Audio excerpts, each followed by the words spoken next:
फर्क होता है खुदा और फकीर में, फर्क होता है खुदा और फकीर में, फर्क होता है किस्मत और लकीर में। अगर कुछ चाहो और ना मिले तो समझ लेना मेरे दोस्तों, कुछ और लिखा है तुम्हारी तकदीर में, कुछ और लिखा है तुम्हारी तकदीर में। कहते न कि न थके हैं अभी न हिम्मत हारी है, न थके हैं अभी न हिम्मत हारी है, जज्बा है कुछ बनने का जिंदगी में। इसलिए मेरे प्यारे दोस्तों सफर अभी जारी है, इसलिए मेरे प्यारे दोस्तों सफर अभी जारी है। इसी के साथ आज हम पढ़ने जा रहे हैं सुमिरिनी के मन के पाठ के प्रश्न उत्तर। हम इनमें पहले एक कक्षा पढ़ चुके हैं, आज हम दूसरी कक्षा पढ़ने जा रहे हैं और दूसरी कक्षा में हम 15वें प्रश्न से स्टार्टिंग करेंगे, क्योंकि इससे पिछली कक्षा में हम और पढ़ चुके थे, 14 प्रश्न तक क्लियर कर चुके थे। अगर आपने चैनल को अभी तक सब्सक्राइब नहीं किया है तो कृपया सब्सक्राइब करें। अब आगे बढ़ते हैं, पहले प्रश्न को समझते हैं। हमारा पहला प्रश्न है, ढेले चुन लो लघु निबंध में लेखक हमें क्या संदेश देना चाहता है। तो देखिए, ढेले चुन लो लघु निबंध में लेखक हमें क्या संदेश देना चाहता है। तो ढेले चुन लो, ये यहाँ थोड़ी सी गलती हो रही है, इसको तो काट दो आप और यहाँ हो जाएगा ढेले। ढेले चुन लो शीर्षक लघु निबंध हमारे समाज में व्याप्त रूढ़ियों और अंधविश्वासों का पुरजोर विरोध करता है और संदेश रूप में कहता है कि हमें अपनी बुद्धि का ही उपयोग करके जीवन से जुड़े निर्णय लेने चाहिए और जीवन साथी का चुनाव देख सुनकर करना चाहिए, न कि ढेलों का स्पर्श करके करना चाहिए। वैदिक रीति और ज्योतिषीय गणनाओं के द्वारा जीवन साथी का चुनाव करने से अच्छा है हम बुद्धि का उपयोग करें। हम किसका उपयोग करें? बुद्धि का। तो सीधा सीधा अर्थ निकल रहा है कि हम देखकर और सुनकर और परख कर ही जो है जीवन साथी को चुने। ऐसा नहीं कि पुरानी जो अंधविश्वास से भरी मान्यताएं हैं उन पर आंखें बंद करके विश्वास करें और उन्हीं के अनुसार जो है जीवन साथी का चुनाव करें। अगला प्रश्न है, पंडित चंद्रधर शर्मा गुलेरी का साहित्यिक परिचय लिखिए। किसका साहित्यिक परिचय? पंडित चंद्रधर शर्मा गुलेरी का साहित्यिक परिचय। देखिए, साहित्यिक परिचय से संबंधित एक प्रश्न अवश्य पूछा जाएगा जिसमें आपको साहित्यिक परिचय बताना है। तो हम बढ़ते हैं, साहित्यिक परिचय की बात करते हैं। चंद्रधर शर्मा गुलेरी का जो जन्म है जयपुर शहर की पुरानी बस्ती मोहल्ले में सन 1883 में हुआ था। गुलेरी जी ने एक निबंधकार के रूप में विशेष ख्याति अर्जित की। गुलेरी जी के निबंध में कछुआ धर्म, मारे सिमोही कटाव, पुरानी हिंदी को गिना जाता है। पुरातत्व विषयक उनके महत्वपूर्ण निबंध हैं काशी, जय, जमुना, मैया जी। कहानीकार के रूप में उन्होंने 3 कहानियां लिखी। उसने कहा था सुखमय जीवन, बुद्धू का कांटा। इनकी रचनाओं में समाज सुधार का भाव और रूढ़ियों का विरोध है। अगले प्रश्न को हम देखते हैं, प्रश्न नंबर 17, जैसे राजपूत की लड़कियां।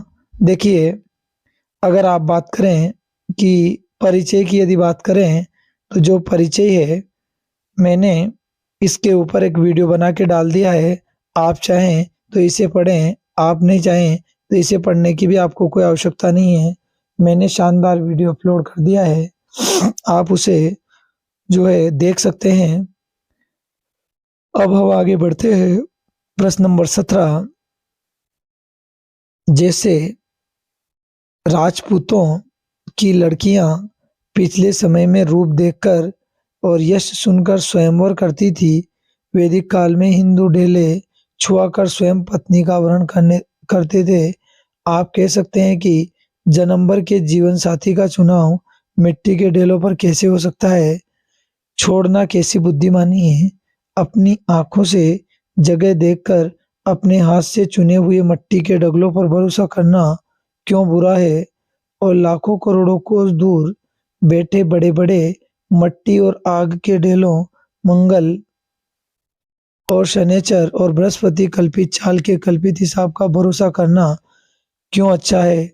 ये मैं क्या कह सकता हूँ? बकौल वातस्यायन मतलब वातस्यायन ने कहा है कि आज का कबूतर अच्छा है, कल के मोर से, और आज का पैसा अच्छा है, कल की मोर से। तो आँखों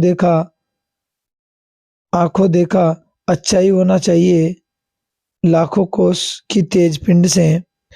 अब यहाँ हम पहले प्रसंग देखते हैं। तो यह गद्यांश सुमेरिने के मन के नामक निबंध के डेले चुन लो शीर्षक से अवतरित है। ठीक है, पाठ। ठीक है, आगे बढ़ते हैं। पंडित चंद्रधर शर्मा गुलेरी हैं इसके रचनाकार। तो इस पाठ के लेखक पंडित चंद्रधर शर्मा गुलेरी हैं। इस अंश में अंधविश्वास व आस्था का खंडन किया गया है। अब आगे बढ़ते हैं, व्याख्या की ओर चलते हैं। ये थोड़ा सा इधर लिखने में आ गया, ये यहाँ था व्याख्या। तो व्याख्या की ओर बढ़ते हैं। लेखक बताता है कि जिस प्रकार राजपूत की लड़कियां प्राचीन काल में रूप और यश सुनकर के स्वयंवर करती थी और आयोजन में अपने पति को चुनती थी, उसी प्रकार वैदिक काल में भी एक प्रथा थी कि वह कुछ मिट्टी के डेले लेकर कन्या के घर जाता था और ये मिट्टी अलग अलग स्थान की होती थी। यदि लड़की वर की मनचाही मिट्टी डली को उठा लेती थी तो विवाह हो जाता था। वह उसे अपनी पत्नी बना लेता था। लेखक कहता है कि विवाह द्वारा जन्म भर के लिए साथी चुना जाता है। ये चुनाव मिट्टी के ढेलों पर छोड़ना समझदारी नहीं है। व्यक्ति को अपना जीवन साथी स्वयं देखकर ही चुनना चाहिए। डेले पर विश्वास करना अज्ञानता है, अंधविश्वास है। साथ ही वह कहता है कि मंगल, शनि या गुरु ग्रह, आग और मिट्टी के बड़े बड़े ढेले हैं ये, इनके आधार पर विवाह का निर्णय करना समझदारी की बात नहीं है। इन यहाँ की चाल कल्पना लोक है, मतलब इनके यहाँ की जो चाल है कल्पना का एकमात्र लोक है, और इन कल्पित चालों के आधार पर निर्णय लेना क्या माना जाएगा? अंधविश्वास माना जाएगा। बात भी इन पर कोई विश्वास नहीं करता है तो लेखक कुछ करने में अपने को असमर्थ मानता है। वह वातस्यायन के मत को मानने वाला है कि निर्णय वर्तमान को देखकर करना चाहिए, भविष्य की कल्पना के आधार पर नहीं। आज का कबूतर कल के मोर से अच्छा है और आज का पैसा जो है सोने की मुद्रा से अच्छा है। कहने का मतलब है कि कल के बजाय हम किस पे भरोसा करें? आज पे। कल किसने देखा है? कल क्या होने वाला है? कौन जानता है मेरे दोस्तों, जीवन में क्या क्या होने वाला है। तो आप आज पे भरोसा करें, कल पे ना करें। तो इसमें क्या क्या बताया गया विशेष देखते हैं। ज्योतिष और समाज में व्याप्त अंधविश्वासों के प्रति लेखक ने अपना दृष्टिकोण प्रस्तुत किया है। गद्यांश की भाषा तत्सम प्रधान, सरल और तर्कपूर्ण शैली है। तीसरा इसी में तीसरा देखते हैं, सुमेरिनी के मन के पाठ का अगला प्रश्न देखते हैं। सुमेरिनी के मन के पाठ का सारांश। तो सुमेरिनी के मन के, ये मन के है, यहाँ गलत छप रहा है। सुमेरिनी के मन के नाम से 3 लघु निबंध हैं। पहला लघु निबंध है बालक बच गया। पहले लघु निबंध का नाम क्या है? बालक बच गया। और दूसरा है घड़ी के पुर्जे। तीसरा है डेले चुन लो। इसमें मिट्टी के डेलों को चुना जाता है। किसको चुना जाता है? मिट्टी के ढेलों को। और इसमें किसको? घड़ी के दृष्टांत द्वारा, घड़ी के दृष्टांत द्वारा समझाया गया है। बालक बच गया में रटंत पद्धति का विरोध है।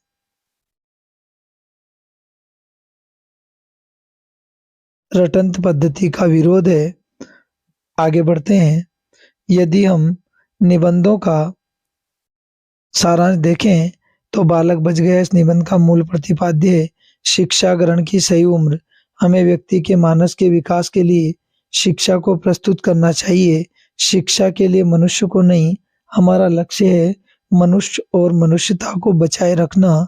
लेखक ने बताने की कोशिश की है कि शिक्षा हमें बच्चों पर लादनी नहीं चाहिए, बल्कि उनके मानस में शिक्षा की रुचि पैदा करने वाले क्या डालने चाहिए, बीज डालने चाहिए। अगला देखते हैं घड़ी के पुर्जे। तो घड़ी के पुर्जे, इसमें लेखक ने धर्म के रहस्य को जानने पर धर्म उपदेशकों द्वारा लगाए गए प्रतिबंधों को घड़ी के दृष्टांत द्वारा बड़े रोचक ढंग से प्रस्तुत किया है। किसके दृष्टांत से? घड़ी के। अगला देखते हैं ढेले चुन लो। लोक विश्वास में निहित अंधविश्वासी मान्यताओं पर चोट की गई है। अंधविश्वास से भरी मान्यताओं पर क्या की गई है? चोट। तीनों जो निबंध हैं समाज की मूल समस्याओं पर विचार करने वाले हैं और अति महत्वपूर्ण है। हमने पूरे पाठ के प्रश्न उत्तरों को अच्छे से समझने का प्रयास किया। यदि आपको कक्षा अच्छी लगे तो एक बार कमेंट जरूर करें, लाइक करें, शेयर करें और ज़्यादा से ज़्यादा लोगों तक पहुँचेगी